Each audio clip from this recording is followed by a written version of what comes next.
जनता दरबार तुम्ही घेतला, काय कसा रिस्पॉन्स तर खूप चांगला आहे.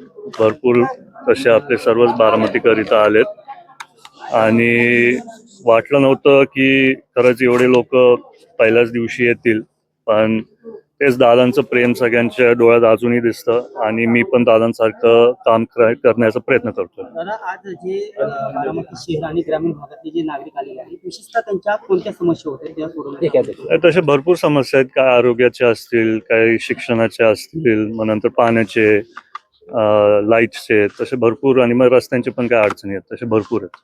आता तुम्ही एकीकडे प्रश्न सोडवता, मात्र गेल्या काही दिवसांमध्ये बारामतीच्या परिसरातले क्राईम वाढताना पाहायला मिळते. परवा वंजरवाडीच्या परिसरामध्ये एका व्यापाऱ्याला बोलवून घेतलं आणि त्याला बंदुकीचा धाक दाखवून लुटले गेले.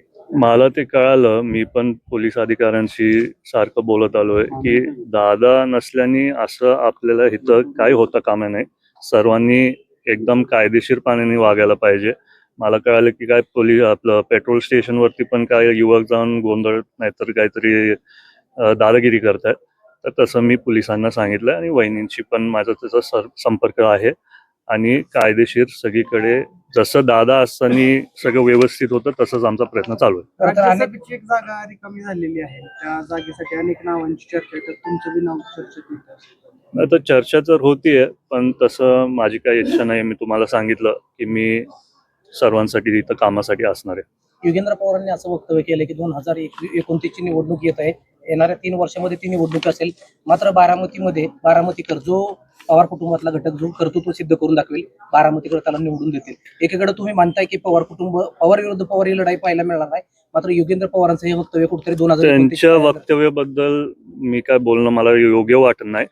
पण काही दिवसांपूर्वी आमची चर्चा झाली आणि सगळ्याच म्हणजे माझ्या जवळच्या सहकाऱ्यांबरोबर, आणि सर्वच बारामतीकरांची एक इच्छा होती की दादांना त्यांनी एकदा मुख्यमंत्री म्हणून बघायला पाहिजे होतं. आणि आता वहिनी पण तसे खूप कष्ट घेत आहेत, तर मला वाटते 29ला वहिनीच उभा राहतील आणि वहिनी, आमची सर्वांची आशा आहे की ती जागा वहिनी मुख्यमंत्री म्हणून तिथं घ्यायला पाहिजे. दादा, राज्यसभेची जागा खाली झालेली आहे, कोणाची वर्णी लागण्याची शक्यता आहे? भुजबळ देखील म्हणाले आहे की पक्षाचा निर्णय मला मान्य असेल. तर मुंबईत काय घडामोडी चालू आहेत त्याच्या संदर्भात मला माहिती नाही. तुम्हाला माहिती, वहिनी आणि पार्थदादा पण दिल्लीत आहेत, आज ते मुंबईला येतील. परवा मी मुंबईला जाणार आहे, तेव्हा मला काय जास्ती माहिती मिळाल्यावरती मी तुम्हाला तसं सांगतो. दादानंतर तुम्ही जनता दरबार पहिल्यांदाच घेत आहे. नागरिक अनेक ज्या समस्या घेऊन बाहेर आल्यानंतर दादांची सावली जे दादांमध्ये दिसत आहेत अशा भावना व्यक्त करताना दिसत आहेत, कसं पाहता?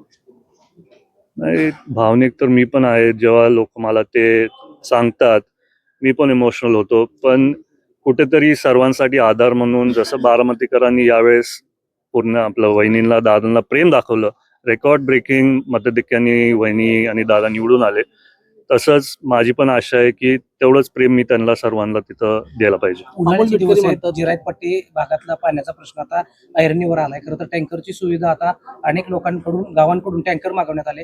कशा पद्धतीने या पाण्याचं नियोजन केलं जाणार? मी 2 दिवसापूर्वीच सांगितलेलं जेव्हा मतमोजणी झाली की तिथं पाण्याचे विषय भरपूर आहेत आणि तेव्हा आचारसंहिता चालू होती. आता आचारसंहिता संपली आहे.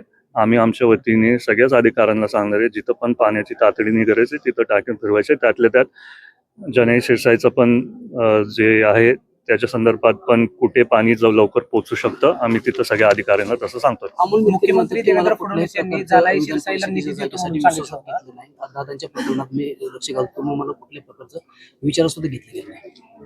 नाही, तर तो त्यांचा स्वतःचं वक्तव्य आहे. माझं आणि अमोल मिटकरींचं चांगलं आम्ही चर्चा करत असतो, आम्ही जास्ती बोलतो, पण त्यांच्या मनातली भावना ते तसे तिथं त्यांनी सांगितले असतील. मुख्यमंत्र्यांनी जानाई शिरसाई योजनेसाठी निधीची तरतूद करतो असं सांगितलं होतं, मात्र योगेंद्र पवार असं म्हणतात की ही जानाई शिरसाईची योजना अद्याप प्रलंबित आहे, या योजनेसाठी अद्यापही निधी उपलब्ध नाही, तसं नाहीये. तुम्हाला माहिती आहे की जेव्हापासून वहिनींनी ही जागा स्वीकारली आहे त्यांच्या पण मनात हे कायम आहे की पाण्याचं कुठलाही विषय तिथं बारामतीत व्हायला नाही पाहिजे. सगळ्यांना चांगलं पाणी सर्वांपर्यंत पोहोचायला पाहिजे. आणि तसंच CM साहेब पण जेव्हा ते बारामतीत आले तेव्हा पण वहिनींची आणि त्यांची चर्चा झाली आणि त्यात तातडीने ते पण कष्ट घेऊन लवकर तिथे निधी उपलब्ध करतात. हिंदी में जानना चाहेंगे, आज आपका जनता दरबार कैसा प्रतिसाद लोगों का? प्रतिसाद तो बहुत अच्छा है. सब लोग मतलब बहुत बड़ी संख्या में इधर आए हैं और हम सबको दादा की बहुत याद आती है। राज्यसभा की एक जगह खाली हुई है, उस जगह पर आपका नाम चर्चा में है। वो